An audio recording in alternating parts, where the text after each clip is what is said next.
seated. And the defense will call its next witness. This time, call Mr. Anthony James Scott.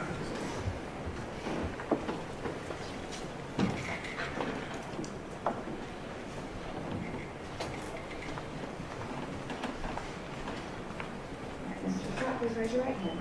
Do you swear or affirm the testimony you give in this case is the truth, nothing but the truth, so help you God? All right, you can lower your hand and have a seat. And I think the microphone is probably in the right spot, but feel free to pull it forward or adjust it as needed. If you would, please state your name and spell your last name. Anthony James Scott, Scott, S-C-O-T-T. Okay. Mr. Scott, as you said here today, how are you employed? Construction, Who do you work for? Franco, And what do y'all do? develop, land develop, Okay. And what's your title and what's your job? land acquisition. Okay. Prior to working for them, had you ever worked in law enforcement? Yes, sir. When did you work in law enforcement? 2000, I believe 2011, 2015. Okay. Now I'm going to ask a little bit personal questions. Where were you raised? Reedman, Buchanan, and Dallas. Okay. And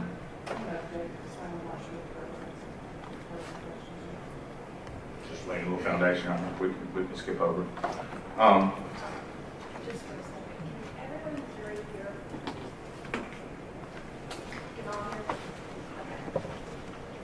You go ahead. Thank you. You mentioned you were in law enforcement. What kind of career did you have prior to law enforcement? I was in the Marine Corps, From what year? 2007, 2011. What did you do in the Marine Corps? Infantry. Okay. Did you see active duty? Yes, sir. Where at? Fallujah, Iraq, and March, Afghanistan.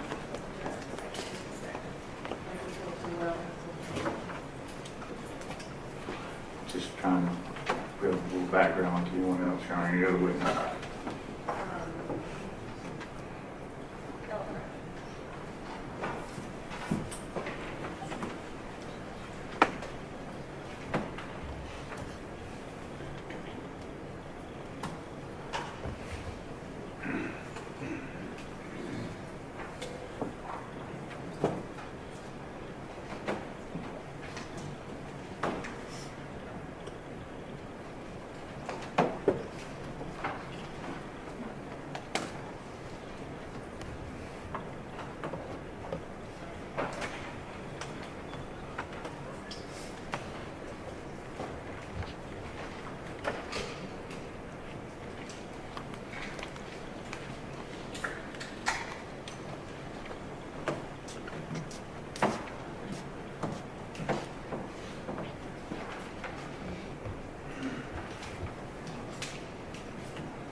Okay.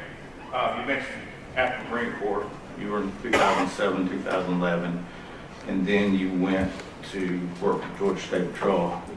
What sort of training did you receive to go to Georgia State Patrol? Went to the 89th Trooper School, Okay, and where's that at? Forsyth, Georgia, Jit State. And how long is that? I believe it was 13 weeks.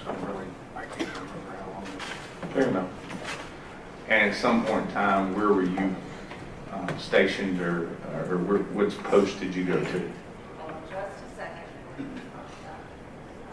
Jury cannot hear, so if you can pull that microphone towards you a little bit, please. Is that better? Okay. Thank you. Thank you. So where were you sent by Georgia State Patrol first? Thomaston. Okay. And how long did you work in Thomaston? Just about a month for field training. After that, where were you sent? Or where was you? Jasper. Okay. And how long were you in Jasper? A month for field training. Okay. After there, where were you? Cartersville. And how long were you in Cartersville? About a month for field training. Okay. After after that, where were you sent? Post 4 Villa Rica. Okay. Is that where you become what's known as a regular trooper or slick sleeve trooper? Yes, sir. Okay. Now, so we can talk a little bit about this. How many accidents would you work, crashes, collisions, would you work on an average day at Post 4? Anywhere from 2 to 10 a day. Okay. What areas were you covering? Carroll and Douglas County. Okay. Now, the date we're talking about today was a weekend. What was your area during the week? Weekend, excuse me. That night I was assigned to Carroll County. Okay. And what was your shift hours at that time? 10 p.m. to 6 a.m. What's that called within the department? What do y'all call that? midnight shift. Okay. How long had you been on midnight shift?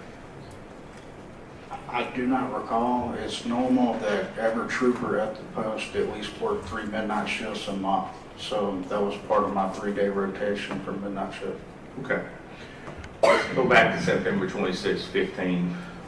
Do you recall how your work day started? Let's just ask that. What'd you do?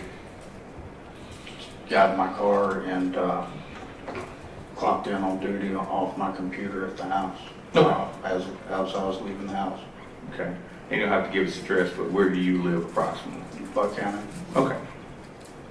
And for those who may not know, Buchanan to the accident site's how many miles approximately? I'd say 5-6 miles. Okay. And so you started work that evening, you said 10 o'clock, is that right? Yes. All right. What do you remember you did first that night, work-wise? Just out patrolling and nothing significant. Okay. At some point in time, did you meet some guys from Bremen? Yes, sir. Why and where? Right there in Bremen under I-20 just to work traffic. Okay. And why were you meeting them there? Was there a reason? No, there was no reason. Okay. At some point in time, let's talk about your radio. Was anything going on with it? It was dead and needed to be charged. Did you have a charger in the charger? Did you have a charger in your truck? No, sir. Okay. What did you do with your radio? Gave it to one of the Bremen officers to charge because when I brought it up, he said he had a charger in his car. Okay. And just so we're clear, so the jury understands this is the radio that oftentimes you see your mic on your body? Yes, sir. Okay. You also tell us about, did you have communications in the car besides the portable radio? Yeah, we had a in-car radio. Okay. At some point in time, did you leave underneath the bridge at Bremen?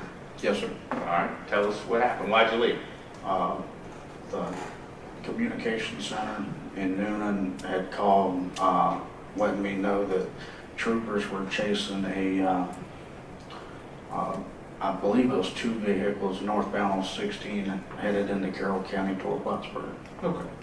And for those who may not know, what sets between Carroll and Coweta County at that time? What's the landmark between the two of them? Carrollton? No, between Carroll County and Coweta County, Chattahoochee River, is it there? Okay. And so where did you go? South on 27, left on Linda Lane, and then turned right there by the jail, headed toward Whitesburg. Okay. And tell us how far you got toward Whitesburg that evening. I'd say I got about halfway to Whitesburg when they came back and said that they had lost the suspect vehicles. I'm not familiar with the names of the area down there, but somewhere around if you're going south on 16 toward Whitesburg, there's a gas station to the left, somewhere around there. Okay. In the big community of Clem, in that area? Yes, sir. Okay. And so, what did you do when you got the radio communication that the chase was off? What happened? I decided to stay in the area and see if they ever passed in that area. At some point in time, did you do something official down there? I believe I stopped a couple of cars that might have matched the description. Turned out I didn't think it would have been the vehicles. Okay. And so what did you do after you stopped these couple cars? After hanging out in between that store and up toward the roundabout toward the jail, I ended up heading back up to Bremen. Okay. Was there a reason why you were heading back under the bridge at Bremen? He had my radio that I had to retrieve. Okay. Let's talk about some things. Paperwork. What kind of paperwork are you expected to do, or documentation you're expected to do as a trooper? Just all incident reports and crash reports for any crashes you work or DUI arrests, stuff like that. Okay. And is it fair to say you were behind at that time on your crash reports? Yes, sir. Okay. Tell me about that. Was it something you had been given attention to? Just tell us about the crash reports. Yeah, in the past, I'd fallen behind working so many crashes and stuff. I'd fallen behind on crash reports and actually been written up for not having them completed in time. Okay. So were you going to work on them that night? What were you going to do that night when you got your radio? Yes, sir. I was going to go try to finish the ones that were behind that were already on my computer, and then hopefully get them done that night.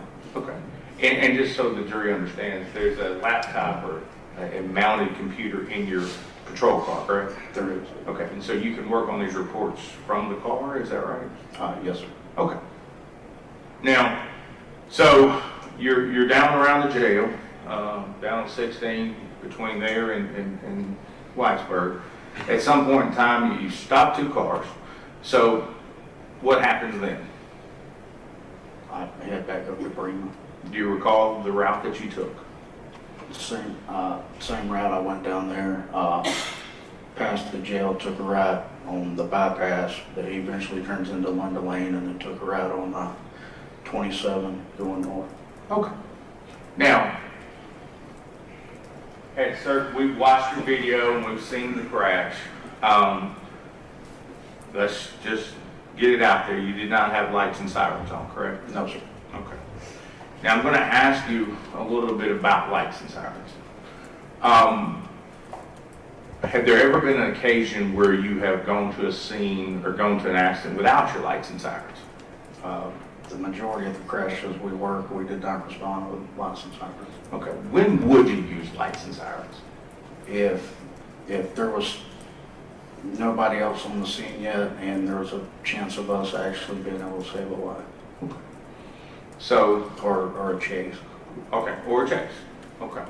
And so you approached the area in Bremen without your lights or sirens on? Yes, sir. Okay. And you had not, just to be fair, not been dispatched to anywhere, had you? No, sir. Okay. Now, we see the crash, and we see where your car ended up. We've looked at that all week. What do you remember doing right before the crash? As far with your car? Just driving. Okay. Moments before the crash, which direction did you turn, left or right? Tell us what you remember. Not fully turning, but moving your vehicle. Did you go right? Did you go left? We heard you testify earlier in the video, or not testify, but make a statement earlier. Do you remember going left or right? Well, when I noticed the car to the left, I went to the right in the right lane. And why? Why did you go the right lane? Because I mean, thinking that they would see me, I figured they would end up stopping right there, and I didn't want a chance to hit them. Okay. And at some point in time, we see you go back to the left. Why did you do that? Because I know they continued traveling to my right, so I realized that they weren't going to stop, so I tried to go left. Okay. And during your training as a trooper, did you take a class called EVOC? Yes, sir. Okay. Do you recall any of that training concerning a situation just like this? What are you trained to do? There's no training for that in actual EVOC or advanced EVOC. Okay. Were you ever There told? wasn't at the time. Have you ever been told what to do in that situation? Yes, sir. What have you been trained or told to do? to go to where the car was coming from. Okay. But your initial instinct was to go right? Yes, sir. All right. Now, after the collision, we see your car one place and the Nissan another. What do you do after your car comes to an arrest or stop? I can't remember which one I did first, but I activated my blue lights to let people know there was a hazard, and I notified the communication center that I was involved in at 1050. And 1050, just so the jury knows, what is a 1050? A crash. Okay. What'd you do after that? I ran up the hill to check on the occupant of the other vehicle. Okay. Now, do you remember which side of that vehicle you went to? Driver's side. Okay. Any reason why the driver's side? That's just where I knew I'd find at least somebody. Okay. Because the vehicle had been driven by somebody, is that fair? Yes, sir. Okay. What'd you do? I don't actually remember any tires spinning or anything like that. I just remembered a lot of smoke, so I wanted to get the occupant to a safe area. I helped the driver out and walked him to the shoulder of the road and just told him to sit down and not move. Okay. After that, did you have any involvement with the accident scene after that point in time? No, sir. Okay. Now, we've heard testimony today. You were taken somewhere after the scene. Where were you taken? Tanner Carrollton. Okay, who took you? I do not know. Okay, fair enough. What happened at Tanner Carrollton? They just assessed me and took my blood. Okay, and you agreed to have your blood taken, is that correct? Yes, sir. Okay. And that was taken at the hospital that evening, correct? Yes, sir. All right. Now, with regards to anything else involved in this investigation, you had no part in it, is that fair? Yes, sir. Okay. I want to ask you, has this incident been hard for you? Yes, sir. Just ask him his present sense impression both then and now.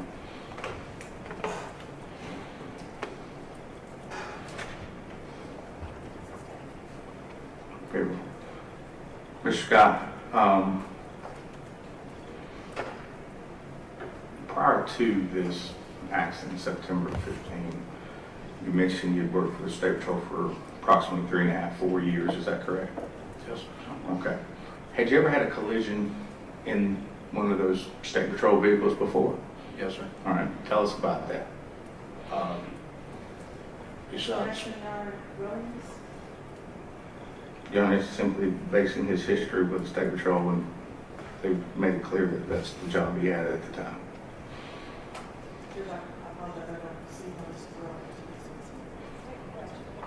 Yeah, I just asked if you'd ever had an accident in a state vehicle before.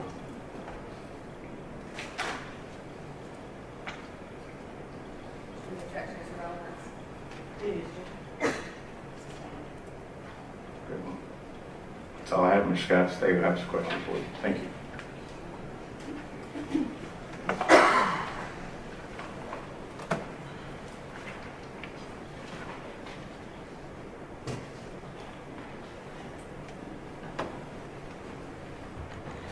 Mr. Scott, what was your badge number at the time?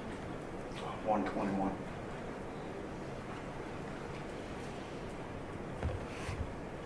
And so when you left from under this bridge, you had left your radio, excuse me, your radio with the Bremen officer, correct? Yes, ma'am. But you still had a means of communication? Yes, ma'am. All right. So it wasn't a safety issue? If I was out of the vehicle, I had no way to communicate, but I still had a way to communicate inside of the vehicle. Yes, Okay, but your choice to leave, ma'am. your choice to leave from under the bridge? Yes, ma'am. All right. And so at 11:19, you stopped a vehicle doing 96 miles an hour at Old Noonan Road in Cross Plains, is that accurate? I do not recall. I know I stopped a couple vehicles, but I do not recall what they were traveling or anything like that. Okay, but Georgia State Patrol keeps a record of all the stops that you make, is that fair? Yes, ma'am. Okay, so that record showed that you indeed quote-unquote clocked a red sedan going 96 at 23:19, which would have been 11:19 in the evening. That would be accurate. I believe so. Primary unit 121, that would be you? Yes, ma'am. Okay. Now, in trooper school, you were taught, I assume, the rules of the road? Yes, ma'am. All right. You were taught about speeding and the dangers of speeding Yes, ma'am. and the purpose of speed limits. Yes, ma'am. And in fact, we now have super speeder laws, correct? Yes. Right, that impose much greater fines for folks going over 75 on country roads and 85 on regular highways. I believe so. Is that fair? How many speeding tickets do you think you wrote as a trooper? I have no idea. Let's just say in a month. A month, 15 to 20. I'm sorry? 15 to 20. 15 to 20, okay. And you were a trooper for over 4 years? About 4 years, yes, ma'am. All right. And now 27, that's a pretty big road here in the county, correct? Yes, ma'am. Right, is that something that you would travel on a regular basis? If I was assigned Carroll County, that might be one of the roads I got to a crash or a call that I was responding to. Okay. So you worked Douglas and Carroll, correct? Yes, ma'am. All right, so would you say you split your time between the two? Um, Roughly? Yeah, yes, ma'am. All right, so you spent, let's just say, 2 years in Carroll County, correct? Yes, ma'am. All right. And so I assume that you were aware that the speed limit on 27 is 55. Yes, ma'am. 55 and 65, depending on where you're at. Yes, ma'am. But in this particular space, 55. Yes, ma'am. And you also indicated that you worked a number of crashes. Yes, ma'am. You worked crashes where speed injured and killed people. I do not recall. I'm sorry? I do not recall, like, the causes of any fatalities that I worked. Okay.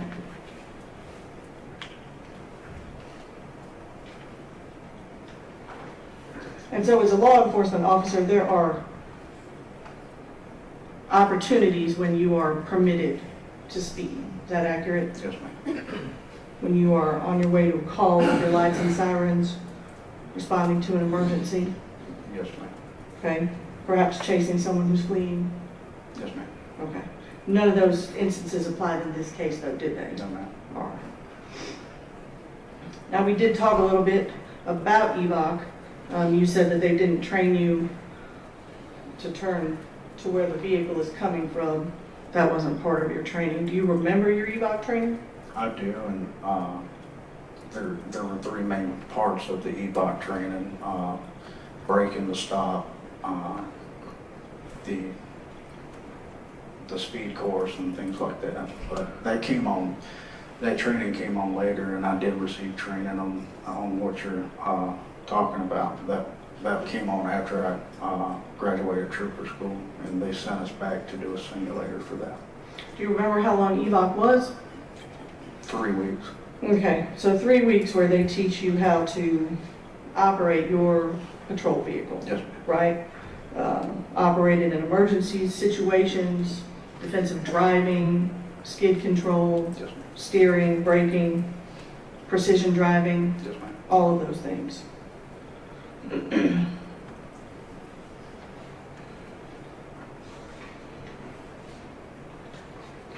And then in 2013 of May, you had an additional 2 hours of patrol simulated driving.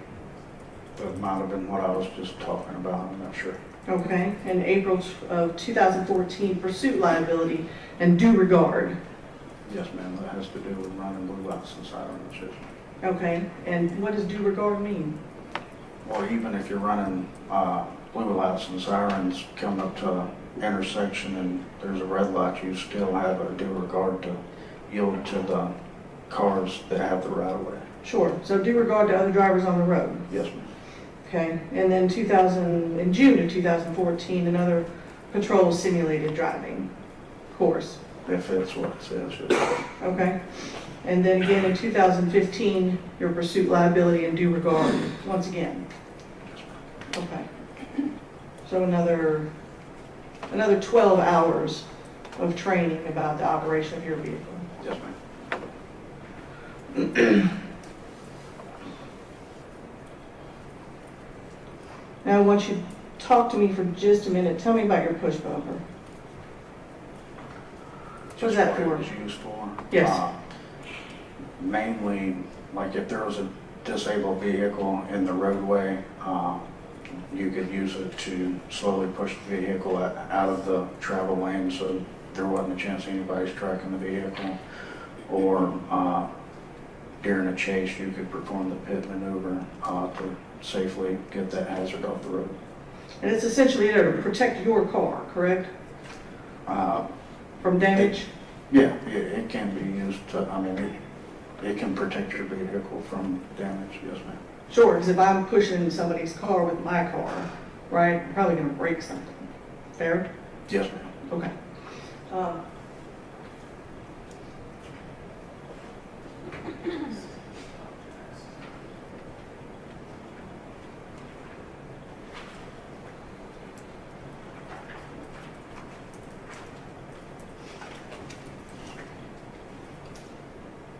Got him that approach? Yes, ma'am.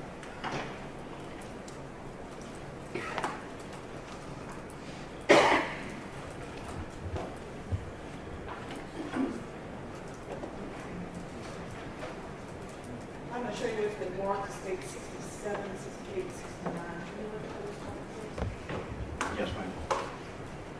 Do you recognize what's in those pictures? Yes, ma'am.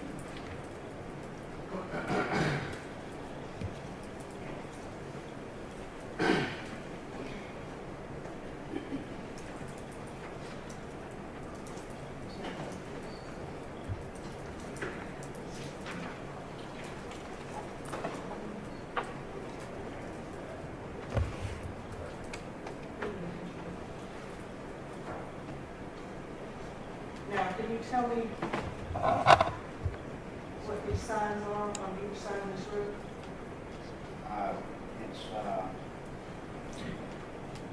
It's intersection, approach and intersection signs showing the suggested speed limit below. And that speed limit is 45, is it not? The suggested speed is 45. And this is the BP station, right? This is the area of the collision up here at the top of this hill. Is that Yes, ma'am. correct? Yes, ma'am. Okay. And so there's a sign on each side of the road. And that 45 means that that's the suggested speed traveling up that hill, is it not? Yes. Did you see those signs as you drove by them? No, ma'am. You did not. I don't believe I did. Okay, have you driven by them before? I had to, yes, ma'am. Okay. And so just to be clear, on this particular evening, you are exceeding that posted speed limit. At about 5 seconds before this, you're driving about 90 miles an hour. Is that accurate? Yes.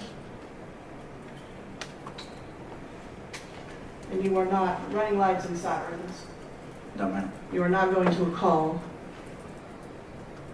No, ma'am. You are going back to the bridge. Yes, ma'am.